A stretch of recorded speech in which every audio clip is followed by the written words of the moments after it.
Good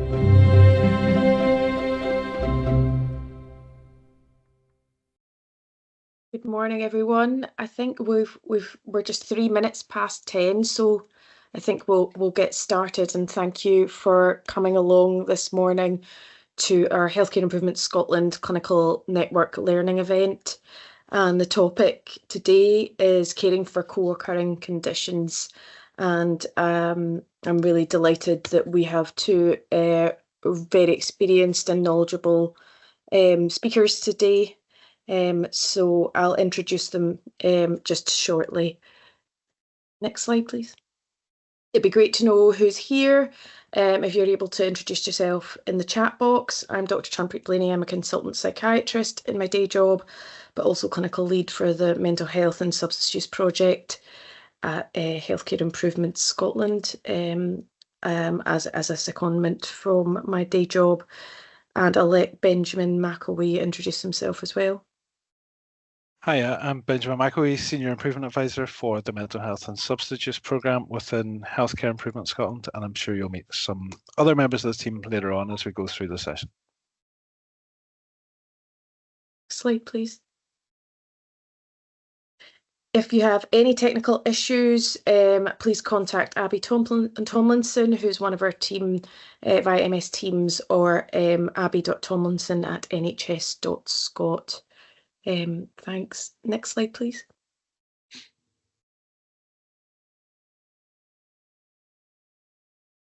So my name's Greg O'Connor. I'll be kind of in the background for today. And yeah, just in terms of some of the technical pointers, so obviously we'll all know a bit about MS Teams, but just to say, picture here in terms of opening and closing the chat panel, feel free to introduce yourself and post comments and questions. Under the more, you can have a look at some of the accessibility features such as live captions if that's required. The camera and microphones will be off except during the Q&A sessions, and you can see how to do that there, and then obviously leaving the meeting, which we hope you'll do when needed and at the end. Next slide, please. And then just to let you know, this session will be recorded. However, it will we'll just be recording the speakers at the point of the Q&A. We will stop recording, so people contributing to that will not be captured as part of that. Thank you very much. Thanks, Greg. So I'm just going to introduce our first speaker. So we have Professor Owen Bowden-Jones, who's a consultant addiction psychiatrist at Central and North West London NHS Foundation Trust, an honorary professor at University College London, and is also the president of the Society for the Study of Addictions. And he's going to be talking to us about mental health and substance use is everybody's business. I've seen Owen speak before, and it is incredibly enlightening to hear his about his experience and views on things. So hopefully it will be everybody will find it equally as helpful. For me, we'll then move on to some Q&A and open discussion, and then we'll have Alan Steele, who's an advanced nurse practitioner in substance use services in NHS Forth Valley, talking a bit about hospital-based and community-based alcohol treatment pathways. That will, following on from that, we'll then have more question and answers and open discussion, and then we'll move on to close from there. Again, as Greg said, please introduce yourself in the chat box or put any questions on the chat box as well.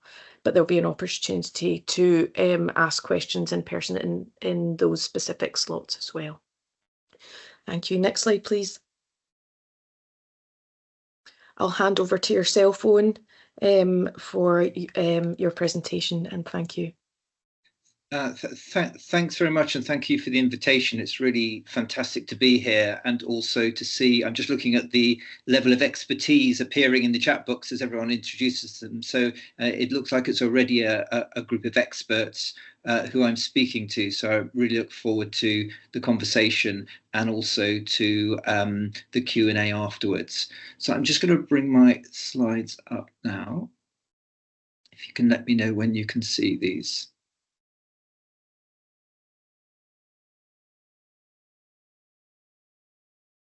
See that now?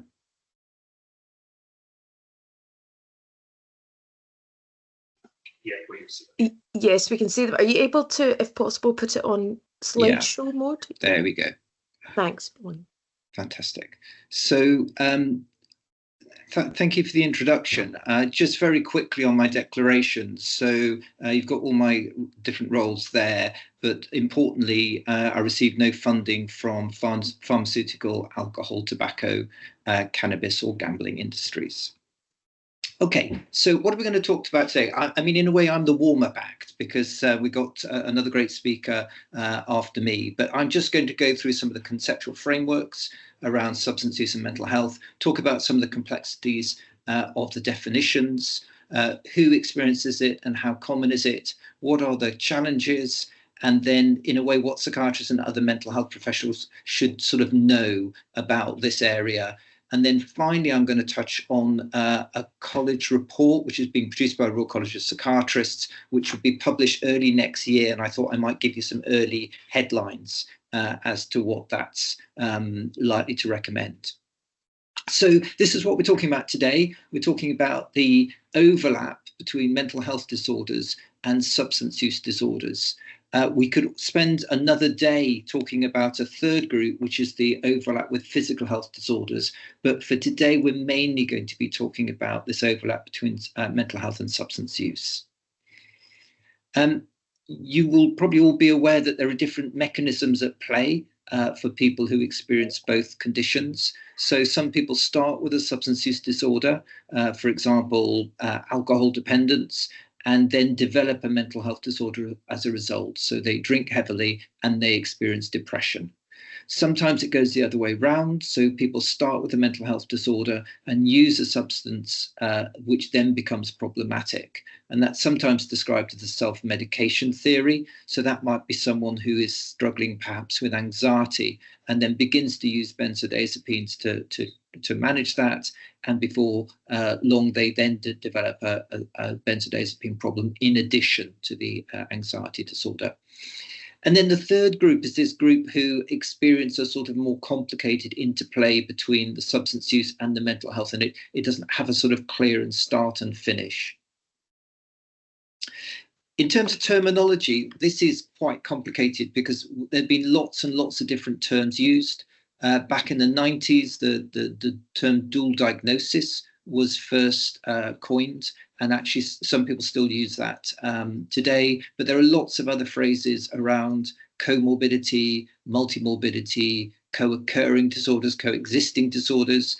And interestingly, the phrase that the Royal College report will be using will be COSUM, which stands for co-occurring substance use and mental health disorders, to try and be a bit more specific about what it's actually talking about.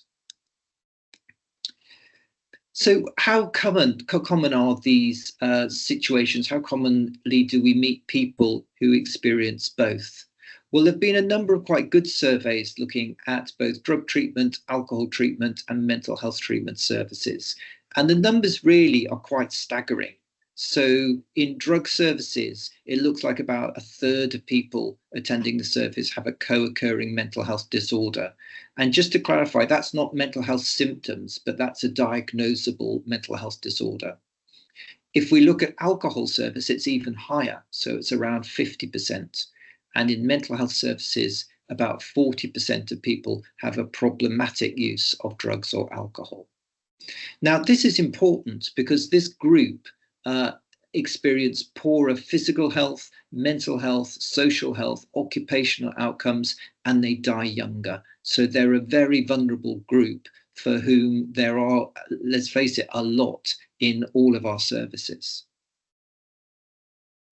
There are some groups who are particularly vulnerable to co-occurring disorders. So people who are particularly street homeless, prison populations, older drug or alcohol users, or if you've got an increased severity of either your substance use or your mental health problem, that makes you more likely to pick up the other diagnosis as well. And so what we see as a group with multiple disadvantages, mental, physical, social, and occupational. Now, when we talk about co-occurring disorders, one of my bugbears is that we tend to think about a singular group of people. So if you type in co-occurring disorders into one of the research sort of databases, what you'll tend to find is the majority of studies focus on just a few things. They tend to largely focus on severe and enduring mental illness and substance misuse, and the sort of classically studied combination is schizophrenia and cannabis. You'll also find studies on alcohol and mood disorders, and you may find some studies on drug use and trauma. But what I want to talk about today is the fact that this group is much, much broader than that. So there are many other commonly occurring psychiatric and substance use disorders which we need to increasingly be aware of. So a good example is ADHD and stimulant use. So a lot more talk about ADHD in the last few years, and increasingly an awareness that some people use illegal stimulants to manage their ADHD. Anxiety disorders and benzodiazepines, and things like cognitive impairments with alcohol use, particularly in older people. Having said that, I'm not going to talk about physical health comorbidities. I just wanted to highlight that there are some very important ones, and I want to particularly mention bloodborne viruses and injecting drug use, and COPD, and smoking pretty much any drug. Now, there is lots and lots of guidance, reports. I have to say there's been absolutely excellent work done in Scotland, and Scotland is really leading the way on thinking about and conceptualizing this as an issue. So lots of different reports. And fortunately, it's quite easy to summarize all of them because they all tend to say broadly the same thing. So they come with some key recommendations. The first one typically is about detection and assessment, and there's recommendations about use of screening tools and improving quality of assessment. The second one is usually about staff and staff training and ensuring that staff are clinically competent to think about and work with people with co-occurring disorders. The third recommendation tends to be around this concept of no wrong door. And by that, what is usually meant is that there's a clear, flexible pathway between mental health and substance misuse services with some level of integration. And that varies a bit from report to report. But this concept that wherever you are, wherever you turn up to, you should not find a barrier to getting the correct help. The different reports have some other recommendations in. So some reports recommend service navigators, so people who help people with comorbidity problems navigate these complex pathways, outreach services, emergency plans, recovery pathways for people with both disorders, expert hubs, care networks, and the importance of evaluation. What I find quite interesting about all of these reports, so there's very little discussion about prevention or early intervention.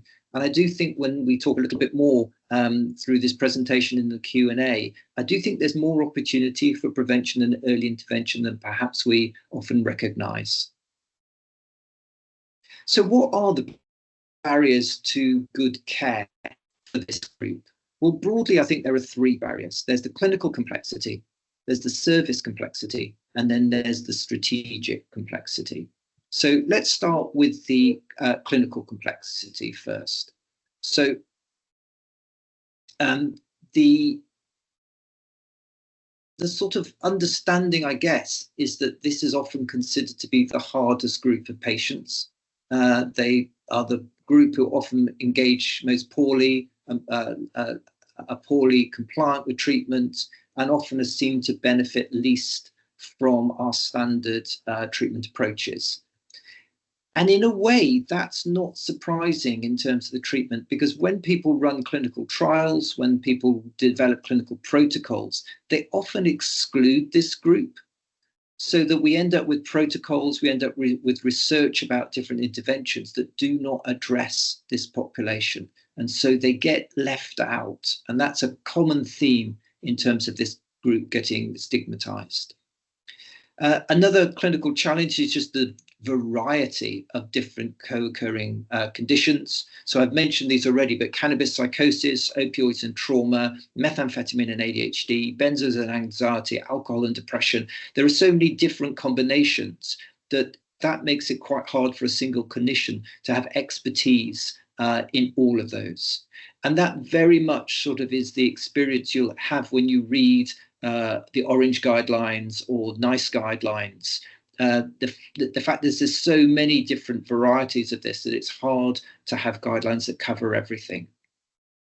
I've mentioned trauma-informed care here as well, because this group particularly are vulnerable to stigma, but also to trauma. And very many of the patients I see who have co-occurring conditions also have trauma in the mix there as well, whether it's formal PTSD or a lower level of trauma. But a trauma-informed model of care is important. It's something I don't think certainly the services I see in England do particularly well. So there's a lot of clinical complexity. Then we've got the service complexity. So there is this real issue about the interface between substance misuse and mental health services. This is often incredibly difficult for patients to navigate, particularly patients with co-occurring disorders, but it's also very difficult for staff to navigate. Trying to make a referral from one service to another can be really difficult and very hard to work out who is the right person in another service to refer to. There have been long debates and discussions about which sort of treatment model works best. Some people have suggested a sequential model where you sort out your health or you sort out your substance use before you then move on to the other service. Others suggested a parallel model where you try and do both treatments in each service at the same time. And there are more sophisticated integrated models where you try and bring a whole team together. The evidence behind these models is variable, and I think we are still struggling for the perfect model for this group. The problem is that we end up with, rather than a no wrong door situation, we end up with a no right door policy. And that's because you'll often see people building exclusions into their acceptance criteria.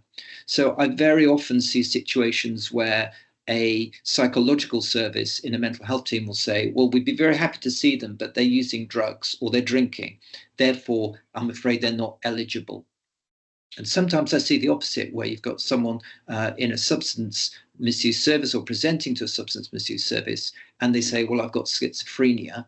And the service will go, well, I'm sorry, we don't see people with schizophrenia. You've got to go to your local mental health service. So we do have a real problem about exclusions in protocols. And I've mentioned a bit about clinical competence in different settings. So it's one of the challenges at a service level is making sure that the different teams are trained sufficiently to, at the very least, assess and signpost. Now, some services do have local diagnosis, dual diagnosis services. I've got one in my patch. It's a team of about 3 or 4 people.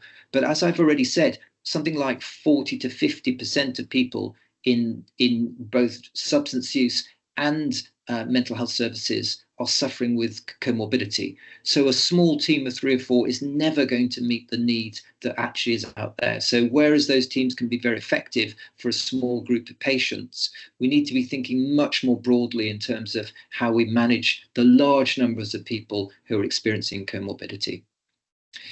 And then finally, the strategic complexity. So again, you're much further ahead with this in Scotland. Your strategies are absolutely fantastic, and we look across the border with envy when we see the work that you've done. We're still awaiting a national strategy in England and Wales. That's being worked on at the moment. One of the challenges, I think, is with the NHS under such pressure that this most difficult group of people are often sort of put to the end of the list and stigmatized because people go, well, they're very hard, they're very difficult to treat. So, you know, maybe we'll leave them for a bit. So which substances do people need to know about? So what I'm going to do now is I'm just going to run through a few substances very quickly. So I know there are people who are addiction experts on the line, but what I wanted to do was just very quickly whiz through some substances and talk about some of the common comorbidities. So broadly speaking, we can think about all substances in the context of them either being stimulants, sedatives or dissociatives, hallucinogens, and we often keep this last box for synthetic cannabinoids simply because their effects are so varied. So let me just whiz through a few drugs that you may or may be familiar with, or some of you may be less familiar with. So the first one's ketamine. So ketamine is a dissociative anesthetic. It's an NMDA antagonist.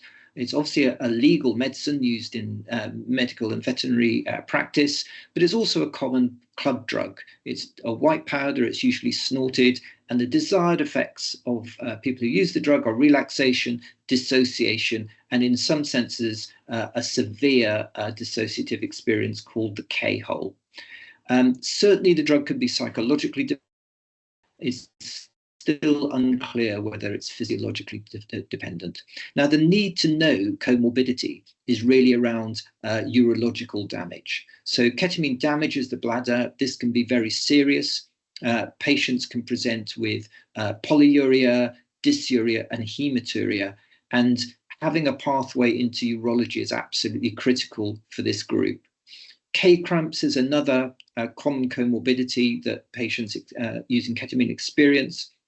We have a bit less understanding about what the K-cramps are caused by, but it's a sort of intense, short-lived abdominal pain that can be very disabling. And then the other final thing just to mention about ketamine is that of the many ketamine patients we see here at the Club Drug Clinic, we find almost all of them are using ketamine to manage post-traumatic stress disorder. So we see very high rates of people who have experienced trauma and found that the dissociative effects of ketamine are very helpful in managing that. GHB or GBL is an industrial solvent. It's got a number of different commercial uses. It's a popular drug with men who have sex with men in the context of chemsex. It's a liquid. People typically put a couple of mils in a beverage and drink it that way. The desired effects are relaxation, so a feeling of relaxation, muscle relaxation. Some people use it at night to help them sleep. It can be rapidly and highly addictive, and it has a life-threatening withdrawal syndrome. So the need to know comorbidities are that it's often used to manage anxiety, it's often used to manage insomnia, and actually the severe withdrawal symptom can present as a delirium. So if you see people presenting in healthcare settings with sort of acute delirium, it may look like alcohol and often looks like delirium tremens. But if someone fits the profile of a G user, then it's really worth asking them about that. Then we got methamphetamine. This is often combined with GHB. So this is a synthetic stimulant, typically a crystal or can be a tablet. It's very popular in some regions internationally, but in the UK is mainly used by men who have sex with men in a chemsex setting. It can be smoked, injected, which is often termed as slamming, or used rectally. And the desired effects are stimulation, increased libido, euphoria, and it can be highly addictive with uncomfortable but not life-threatening withdrawals. So the need to know comorbidities around psychosis. So we see many people presenting with methamphetamine-related psychosis, which is indistinguishable from schizophrenia. So really they present with all the sorts of symptoms you might see in someone presenting with an acute schizophrenic episode. So predominantly persecutory delusions, auditory hallucinations, delusions of reference. Those are very, very common. You also see marked lability. And the other thing to mention is we do see people using methamphetamine and indeed other stimulants to manage ADHD. And we see quite high levels of ADHD in at the Club Drug Clinic. Next one's nitrous oxide. So sweet tasting colorless gas, NMDA antagonist. Again, many legitimate uses, but a common recreational drug consumed by inhaling the gas from a balloon. very short effects, usually about 30 seconds of euphoria. Probably not addictive, although occasionally we see a person using a high number of balloons each day. The need to know comorbidity is about subacute combined degeneration of the cord. This is related to B12 deficiency. People who use lots of balloons will come and describe tingling in their hands and feet. And you'll see the bottom photo, these larger canisters with, up to 50 to 100 doses in. Those if people are using those, then they're much more at risk of this condition. It's an absolute must to refer someone for urgent medical assessment if they're presenting with the tingling in their hands and feet. Cannabis you'll all be familiar with. THC is thought to be the main psychoactive ingredient, but there are hundreds of psychoactive ingredients within the plant. It's the most commonly used illegal drug in the UK.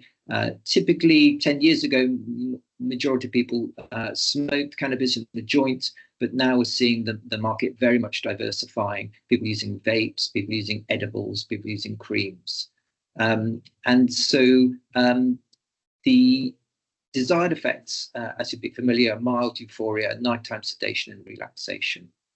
The need to know comorbidity is really that it increasingly looks like there's a dose-dependent relationship with psychosis. So quite simply, the more cannabis you use, the more at risk you are of experiencing a psychotic illness. But there are lots of other comorbidities with cannabis, so anxiety disorder, depression, and suicidality. And I was looking at the England and Wales treatment figures yesterday, and actually it's surprising how many people do present to drug treatment services with cannabis problems. It really has been increasing the last few years, and it's something that I think all our services need to be aware of in terms of the negative consequences of cannabis use. And then there's synthetic cannabinoid receptor agonists. So this is a group that's sometimes called SPICE. There's no THC in SCRAs. Wide range of potencies. They're different chemicals. They're typically sprayed onto inert plant material and then dried and made in the sort of substance you can see in the image. Increasingly, though, we're seeing them appear in vapes.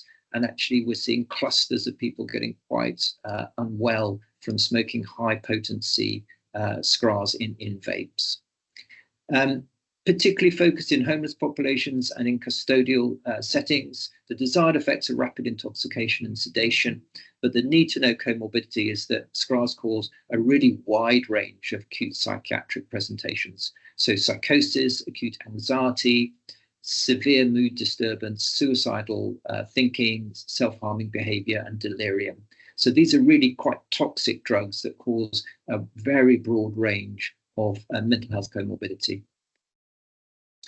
Then we've got the novel psychoactive substances. So this is, again, a wide range of synthetic substances. They were initially produced with the intention of mimicking existing drugs. So they can be sedative, they can be stimulant, they can be hallucinogen. But mostly people ingest these unknowingly when they're substituted into a street drug. They can have very high potency. So you will be all aware of synthetic opioids, nitazines and fentanyls that are getting cut into heroin supplies. But there are also synthetic benzodiazepines such as etizolam, which you'll be very familiar with in Scotland. So the desired effect is depends, of course, on the drug, but many people actually don't know that they're taking these substances. So that's sort of unintentional consumption. The need to know comorbidities, very wide range of acute psychiatric presentations. Persons often unaware, as I said, that they've consumed them. And we know much less about the harms from repeated use because these substances often come in and out of the market quite quickly. Alcohol, of course, is our most common psychoactive substance apart from nicotine and tobacco. It's a GABA agonist. Obviously, it's a regulated product, so we understand about the volume and strength. Desired effects are mild euphoria, relaxation, but of course, you'll be all of you will be familiar with the addictive potentials and the life-threatening withdrawal. I think the need to know comorbidity is that alcohol is related to many, many mental health problems. So depression, anxiety, suicide, numerous physical health complications, and also a lot of social morbidity. So the relationship between alcohol and crime and violence is very, very compelling. I finally wanted just to touch on some behavioral addictions. So gambling, gaming, compulsive sexual behaviors such as pornography use. These are typically online. You see a compulsive element with people chasing losses, chasing highs. The desired effects can be varied. So distraction and euphoria are typically the two. But many of the sort of consequences of use are social isolation and shame, as well as financial problems with gambling. And I just wanted to really remind you all that there is quite a significant mental health comorbidity here. So gambling in particular is associated with a range of mental health harms, including depression, anxiety, and suicide. So what do we all need to do in terms of clinical approaches? What do we need to do to think about how best to support and help this group of people? So the first thing is careful history taking, trying to untangle the overlapping symptoms. What is anxiety? What is withdrawal? What is ADHD versus drug-induced psychosis? What is schizophrenia versus drug-induced psychosis? So there are lots and lots of things to untangle. One thing that can help us is looking at the onset of different symptoms. So seeing which came first and whether there's a clear progression. Sometimes there is a correlation between dose of substance and mental health symptoms. And sometimes you see periods of abstinence from the substance, and reviewing the mental health during those periods of abstinence can be really, really useful in untangling what are often complicated histories. I just want to whiz through a case study. This will probably be a sort of study that or case that many of you would be familiar with. So this is someone I saw recently, has been anonymized, obviously, in terms of age. So this is a 38-year-old woman. She lives alone. She's unemployed, isolated, and smokes 10 cigarettes a day. She's got a 4-year history of alcohol dependence, using around 15 standard alcohol units a day. And that's been for at least a decade. And there was harmful drinking prior to that. She's got a strong family history of alcohol dependence. So many people in her family tree have also suffered alcohol dependence. She's got one episode of abstinence, which lasts for 6 months, but that was 5 years ago. No illicit drug use, has never been to alcohol treatment. She's ambivalent about stopping drinking, despite being told by her GP that her liver functions are raised. She's got no other physical health problems reported, no prescribed medicines, no children, limited social network. Now, in terms of a mental health, episode of severe depression, diagnosed at the age of 31, and that lasted for 2 months. Alan, sorry, since then, she's had between one and... you, we've got 5 minutes left, just to round up the time. Oh, okay, yeah, we're nearly there. Had a couple of episodes a year of depression, and describes feeling depressed all the time. The cause of that and CBT, which is novel. So this is the sort of treatment you might accept. So various things that you'd be familiar with for alcohol, for depression, checking the diagnosis, and then all the other stuff which we tend to find more difficult with this group. So daily structure, nutrition, exercise, and thinking about the role of recovery. I just want to have a quick note about young people. So this is a group who are particularly at use. We know that substance use peaks in young people, and we know that half of mental illness develop before the age of 14. So this is a group that are particularly risky. They've got general factors, but they also have transitions from family to independent living, from mental health services for young people to adult mental health services, and from school to university. So I do think there's an opportunity to think about young people, particularly in the context of comorbidity. Just finally, we've got a college report coming out, just to give you some ideas about this. So this has faculties, all the nations, experts by experience. And what we're trying not to do is repeat what's already been said in different reports, but instead focus on some key skills for psychiatrists and other health professionals. What we found very quickly was that every faculty colleague was involved in the report problem. We found really massive variation between the different nations in terms of how they're beginning to develop a response, with, as I've mentioned, Scotland being far ahead of everyone else. So just a sneak preview, our early findings, or what are likely to turn into recommendations for the mental health services, was the use of Assist Light, take home naloxone, and acute care pathways for people who are intoxicated with suicidal thinking. For substance use services, it's looking like recommendations around the GAD-7, the PHQ, advice around trauma screening, and then adjustments for people with developmental and autistic spectrum disorder. But we'll know a bit more about that when it gets published in the spring of 2025. So just to finish, I think, this is a really complicated, vulnerable group of people. There's much evidence out there that sort of reaches the same conclusions, that we need flexible services, good communication with staff by well-trained and competent professionals. But it has been a challenge to get there. I mean, I think part of the challenge is the concept of co-occurring substance use and mental health is much broader than we often sort of realise. There are challenges about how much general adult psychiatrists should know about alcohol and drugs, and also how much mental health treatment should occur within drug and alcohol services. I do think prevention and early intervention is something we should focus more on, particularly on younger people. And as I've mentioned, some groups have quite specific risk factors that we need to take into account. So I'll stop there. There are my details. If anyone wants to contact me, I'd be very happy to hear from you. I put up the link to the Neptune guidance, which is a guidance around novel psychoactive substances.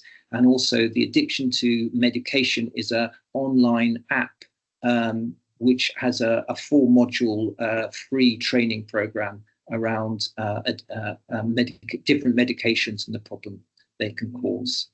So I'll finish there. And I think we've just got a few minutes for Q&A.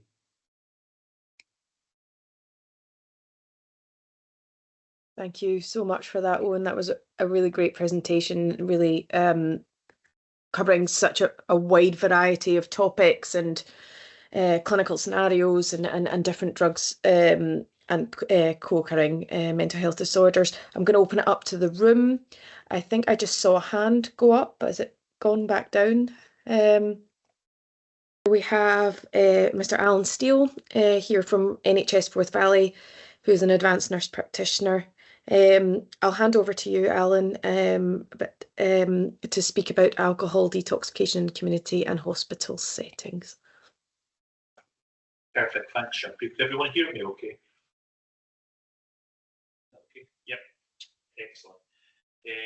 Hi, yep, so as it says on the screen, I'm Alan. I have been working in addictions for 13 years now in various different settings, community, prison, detoxification wards, and hospital addiction teams where we give specialist advice within the hospital. That's me. Can we go to the next slide, please? So the purpose of the presentation, excuse me, providing a brief overview about alcohol detox at home, that should say at hospital and in the community, to understand the medication we use, how it works. And I thought it would also be useful if I try and explain how to explain it to patients who have a lot of experience in that area. So it's all very well understanding something yourself, but you've got to make the patient understand as well. Next slide, please. Alan, sorry, there's just some comments about the audio not being clear. I'm unsure if you're just maybe able to speak a little bit louder or closer to the mic. Yep, can you hear me now? It's still a little bit echoey, but we can hear you, yes. Thank you. Okay, I'll try my best. I'll roar. Thank you. So I assume everyone knows what alcohol is, and I'm sure some of you experienced it on the odd occasion.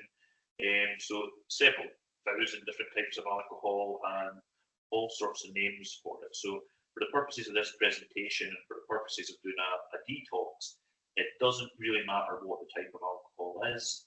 It doesn't matter what you call it. So whether the patient says they have a nightcap, a wee gin and tonic, or whether they're getting their load on down in cider in a park, isn't that relevant if you're thinking about doing a presentation. Excuse me, a detox presentation. What we want to know is how many units of alcohol they're drinking. So a unit of alcohol, we mean 10 mils or 8 grams of pure ethanol. So if you think about Christmas nights out coming up, I'm sure some of you at some point will have down a shot of vodka or similar. That's 1 unit of alcohol.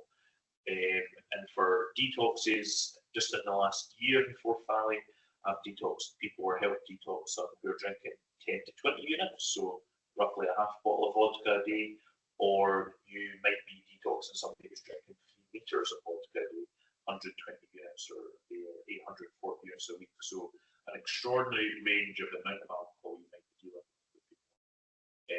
Next slide, please. Thank you. So just to give a quick context about where detoxes tend to occur. So the vast majority of detoxes tend to happen as hospital admissions that are unplanned. So give it context, my health board is NHS for Fally in Scotland. So we have a population of 306,000 people. So for planned detoxes, we have 1 bed per week in the hospital in the mental health unit. So 306,000 people in the area, lots of them with alcohol problems, and we've got 1 planned bed a week. So that means that most of the detoxes you're going to see are people presenting to ED or their GP sending them in as an emergency. Predominantly male and sort of middle-aged, late middle-aged, but we are seeing lots more women coming in now as well. But again, the vast majority will be through the front door. Next slide, please. So, wee bit of science about alcohol in the brain. So, alcohol targets different receptors in the brain. So, the receptor is the main one that I talk about with clients. So, it's a major inhibitory neurotransmitter. And how I explain that to clients is I say it will relax you. So, alcohol is believed to mimic the GABA's effects on the brain. Alcohol binds to the GABA receptors, inhibits some of the transmitters that are going around, and it makes you nice and relaxed. As I explain that to the patients. Alcohol also inhibits also works on glutamate, another excitatory neurotransmitter, and lots of other neurotransmitters in the brain, such as dopamine and serotonin, the pleasure ones. So consumption of even a small amount of alcohol activates a lot of dopamine in your brain, activates the reward centers. And again, how I'll explain it to clients is it feels really, really nice to drink alcohol. You take it, you get that reward center activating, you get that dopamine reward every time you drink it. It's really important, especially the first time you're seeing a patient, to kind of normalise that for them. So most often patients will present quite ashamed of their alcohol use and really quite confused about why they keep doing it. I don't understand why I do this. It's affecting my marriage, it's affecting my work, all this sort of thing. So I try and normalise it for them by saying what a bugger alcohol is, because actually it works. If you're particularly anxious or stressed, alcohol binds to that GABA receptor, calms you down. Also gives you that wee nice reward. So why would your brain not want more of it? So sometimes it's just nice to explain to the client a wee bit about what's going on in your brain so they can understand why. Next slide, please. So this is not perfect here, but this is a drawn a Venn diagram that I'll normally do with clients the first time to try and help them understand how alcohol affects them in different areas. So if you think about physically how alcohol affects you, we're going to come on to dependence. Basically, once you become dependent on alcohol, when you're not having it, you're shaking, you're sweating, you can have seizures, you have nausea, you can have physical cravings. It feels horrendous. When you drink alcohol, that helps. It gets a little bit better. Most of Professor Rowan touched on this, all the comorbid mental health. So lots of the alcohol patients come in suffer from anxiety, suffer from stress. stress. So if you think about the physical sensations of anxiety and stress, sweaty, shaky, heart rate increased, feeling nauseous. And what I'll often say to clients is, your brain doesn't know the difference between alcohol withdrawal and anxiety. If you're drinking heavily, your brain just knows that when you feel these sensations, actually you want to drink. As you become habituated to alcohol, so you start drinking more and more, you start getting triggered to drink alcohol more and more. So you might go into the shop and see alcohol, and that triggers you to drink. You might meet your friend who you drink with, that triggers you to drink. I'll use an example from my own life with clients where I'll say to them, you know, the times when my wife was pregnant, she, you know, I stopped drinking, which was fine, didn't have an alcohol problem. But when I would go into my rugby club, when I started drinking when I was young, I would immediately feel a sensation that I wanted a drink. So that habit triggered me to want a drink, and that starts getting psychological sensations, and that starts getting physical sensations, and they work on each other, and you want to drink more and more. So if you're an alcohol dependent patient, that's going to be everything in your life. It's going to be triggering you to drink, it's going to make you feel anxious, and that's going to have physical sensations. You're going to want to drink more and more. So again, just a wee draw and attempt to do with clients. Next slide, please. As the person drinks more regularly, their body adapts and they build up tolerance to alcohol. So basically what that means is you need a higher blood alcohol level to get the same effect. So again, we're in Scotland, so I assume most people have drank at some point. You think back to your teens when you had your first drink, 1 or 2 bottles of, like, you know, something light might get drunk. As you start drinking more and more, as you get older, maybe at university or something, you need more alcohol to get the same effect. That's the tolerance. So as you get more alcohol, one way to look at that is your body is suppressing its normal response to toxins. So you're less likely to vomit, you're less likely to pass out on lower amounts of drinks. Your ability to stand up, to walk, to speak without slurring, all increases with tolerance. Your reaction time, peripheral vision, things like that for driving don't increase with tolerance. But as you drink more and more, it's not always obvious when someone's had a drink. So every time I'll see somebody, I'll breathalyze them for alcohol, and that'll give a good indication of their tolerance. So you could breathalyze somebody who's had 3/4 of a bottle of vodka, and you think, Lord, you know, they've drank a huge amount, they're standing upright, they're talking, they're engaging with you. So actually, their tolerance is enormous, and so their detox might be a little bit more tricky. Next slide, please. So won't read it out, keep it yourself, but in addition to physical signs of withdrawal, you get a constellation of other symptoms that come with withdrawal.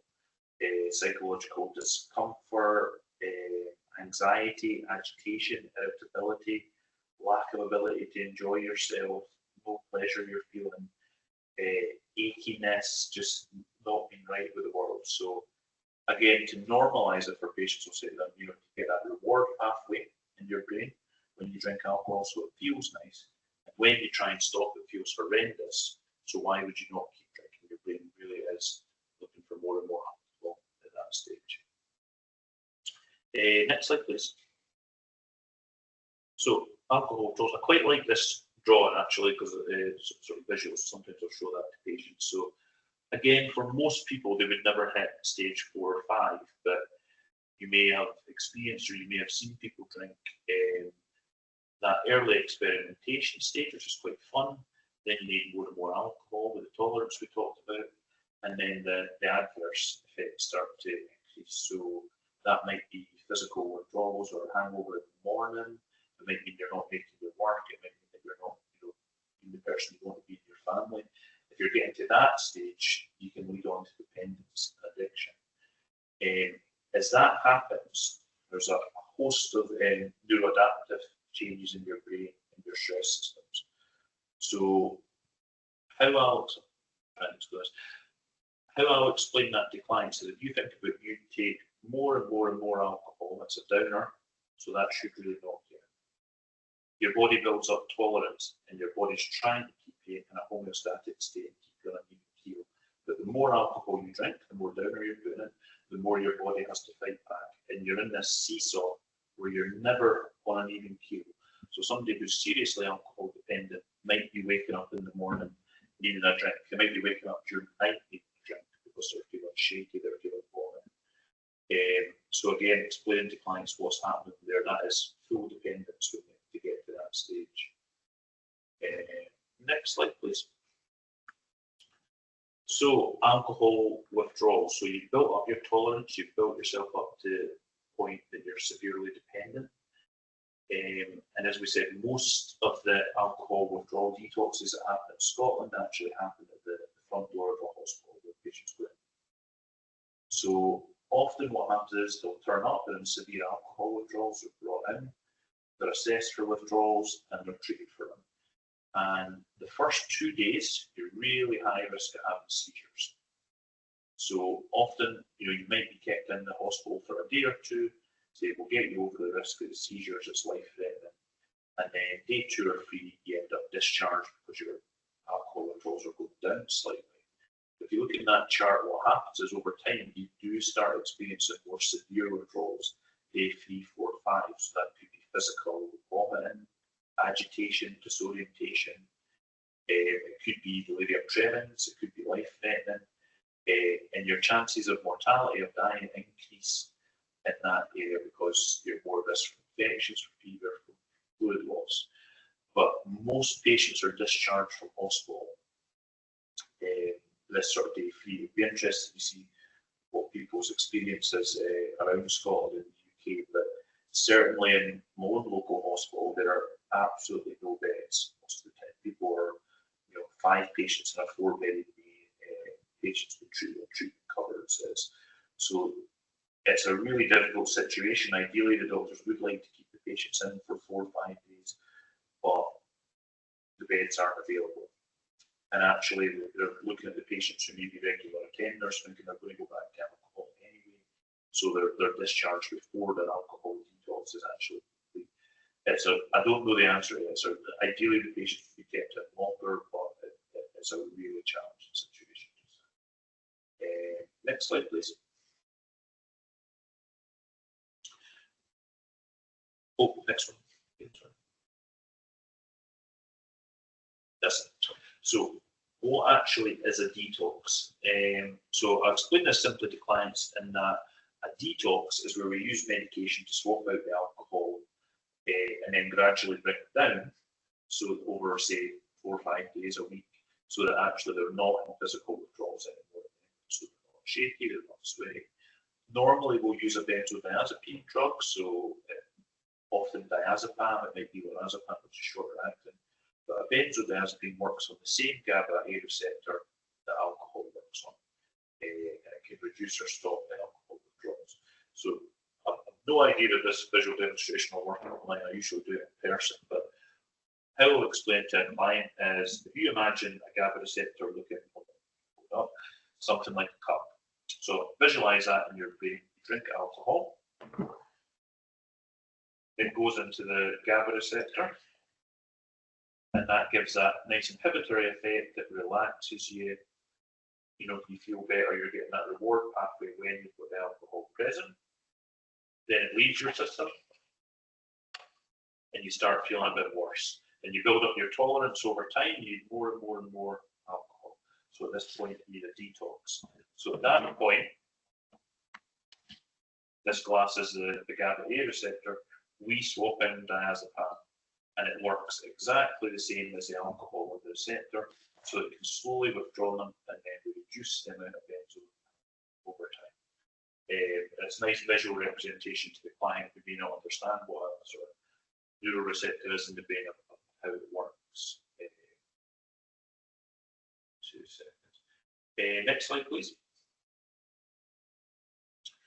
So in terms of measuring alcohol withdrawals, recall I said earlier, sometimes we'll see patients who are drinking, half a bottle of vodka a day. Sometimes we'll see patients who are drinking extraordinary amounts of vodka, 1, 2, 3 liters a day, or equivalent in wine, beer, whatever it is. It's all good. So we need tools to actually physically measure alcohol withdrawals. So this is the one we use in Fort Valley, the C1, Clinical Institute Withdrawal Assessment on Alcohol. And all you're doing is measuring actually how is the patient withdrawn. So are they extremely nauseous? Are they extremely tremulous? Are they sweating heavily? Do they feel a lot of anxiety? And then you can see on the slide, hopefully, that gives you a score. And then you add up your score, and then that tells you how much of the benzodiazepine to give the patient. So it's quite easy. So the nurse normally in hospital might be doing that for every 2 hours, the first 12 hours, and every 4 hours after that, assessing the patient, actually what is the extent of the withdrawals. It's not foolproof, and it does take a lot of clinical judgment to use properly. So often it might be times a year when we have, say, newly qualified doctors, newly qualified nurses coming into the team. They're not used to measuring alcohol withdrawals. It's not a natural thing to do, and so they're quite scared. Often you'll see them underdose a patient, and they'll come in, the patient's on the CWA, but they're still really shaky, they're still sweaty, might be delirious, they're at risk of seizures. So you might need a hospital addiction team, an alcohol specialist team in the hospital to come and advise on how to use it. Conversely, they might be a bit gung-ho with it and they're giving too much benzodiazepine, that's got too much sedative effect on the patient. So again, the more you use these skills, the more you know what you're doing with them. But certainly, if you are in the hospitals, then there should be a specialist team that can advise you. Go to next slide, please. So different types of detox. Broadly, there's two that we use: a symptom trigger and a fixed dose. So a symptom trigger does what it says on the tin. You wait for the patient's withdrawal symptoms to manifest, shaky, sweaty, delirious, whatever it might be. Use the CWA, and that tells you the correct dose of your clinical judgment of how much benzodiazepine you should give. Some patients you may know are high risk. So it may be patients that present to the hospital often. They may have it on their record that they previously suffered alcohol withdrawal seizures, DTs, that sort of thing. Really serious stuff. So we don't want to wait for the alcohol withdrawals to manifest. We want to get ahead of it. So we might front load them with a lot of diazepam or benzodiazepine, and then we do a fixed dose. So we know they're high risk of withdrawals, so we're going to give them X amount of tablet 4 times a day for the first couple of days and see how we get on that. You still need to use your clinical judgment. You still need to use the C1 to score them, because you could over-sedate them or you could under-treat them. But you know these patients are high risk, so you're going to give them more benzodiazepine more quickly, essentially. If they come in and they're saying they're drinking again 2-3 liters of vodka or equivalent a day, 1 liter of vodka, you might think about a fixed detox then, because you think, right, actually this patient is high risk. Next slide, please.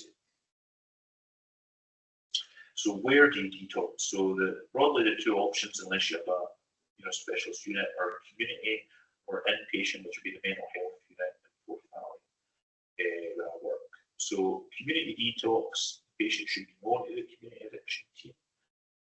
They're not suffering severe withdrawals.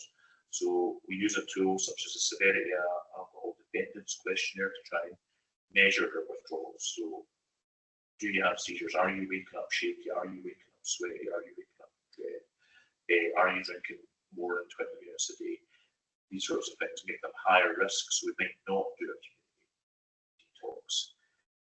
You'll have different rules in your different health boards, but broadly, if they're suffering severe physical comorbidities, they fall a lot, they're frail, you wouldn't want to do alcohol detox. Severe mental comorbidities, so they're deliberate self-harmers perhaps, there's suicidal ideation or recent attempts, you wouldn't want to do a home detox. Ideally, if you're doing it, they might have somebody in the home with them, so that if it goes wrong, they can go in the hospital. You'll be visiting every day as an alcohol team. So nowadays, the first 2 or 3 days, we visit twice a day, assess the patient's withdrawals, see how they're doing. If it goes wrong, then they go in the hospital, and if it's going right, just keep going detox. For a lot of patients who are high risk and not suitable, that's where we're doing our planned inpatient detox. So going into the mental health unit in this area, or your specialist unit if you have one in your area. And these are your higher risk patients. So more physical comorbidities, more mental comorbidities, high risk for some reason, you want them in the hospital. Next slide, please. So vitamin replacement. We want them getting vitamin B. We want them getting thiamine, loads of it. Alcohol patients who are underweight are very high risk of Wernicke's. So Wernicke's Korsakoff, your brain doesn't get enough vitamin B yet. You start experiencing alcohol-related brain injuries symptoms, possibly forgetfulness, disorientation. You might be seeing patients with nystagmus, with an ataxic gait. You might be seeing them confused. Basically assume they're very high risk of Wernicke's, very high risk of therefore brain injury, and treat them with thiamine if you can get hold of it, or IV carbonate at the hospital, or IM. And then when they're finished their detox, they're still getting oral thiamine for at least 6 months. Any patient who's malnourished, slim, and an alcohol-dependent patient is really high risk of Wernicke's. So can't emphasize enough how important that is. Next slide. So thiamine, again, encourage good diet with them. The body needs 1 to 2 milligrams a day. It doesn't store, your body doesn't store thiamine particularly well. So again, weight loss, reduced BMI, vomiting a lot, then they're high risk of Wernicke's. So encourage good diet, absolutely. But remember, alcohol's a diuretic, so they're peeing out a lot of what their body needs. They're not taking in enough thiamine, their body's poor at absorbing. So you really do need at least thiamine medication, tablets, and ideally IM during the detox. Next slide. So this is just a bit from the UK clinical guidelines on alcohol treatment. So Professor Rowan's kind of touched on most of this already, actually, but services need to work together so people with alcohol problems, with mental health conditions, not get turned away. People should get help in a sort of shared approach.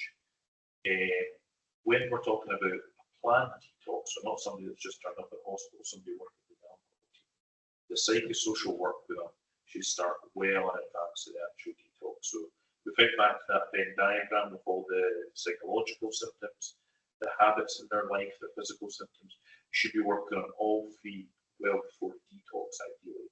So that might be quite simple work, and that might be doing deep breathing, muscle relaxation, safety and stabilization, where you're identifying emotions, working on alternative strategies to cope, anything like that. Some health boards in the UK insist that patients actually work through a structured program before the detox. Others are different, but broadly for all alcohol patients, you should be working on psychosocial interventions as well.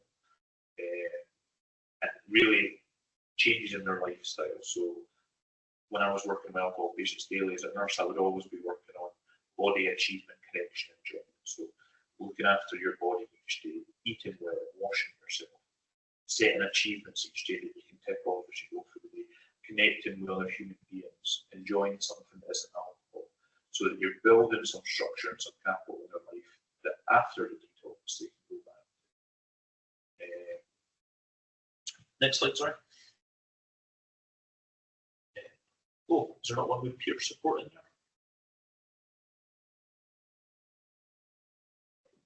Okay, there's a slide missing here that has peer support. So peer support, most people are aware of the AA, I would take it, Alcoholics Anonymous, and there's other sort of support organisations such as SMART areas. So when you're working with alcohol patients, a lot of them will understand that we've got expertise, but it's not the same for them as working with people who have actually worked through alcohol problems themselves. Which my answer to the client is take the best of both worlds. So we can work on detox, we can work on your mental health, but go to an AA, go to a SMART recovery yourself. It will change with the client which one suits them better. So AA tends to emphasize a disease model where the alcoholism is a disease and the client has lost control that cannot be overcome by willpower.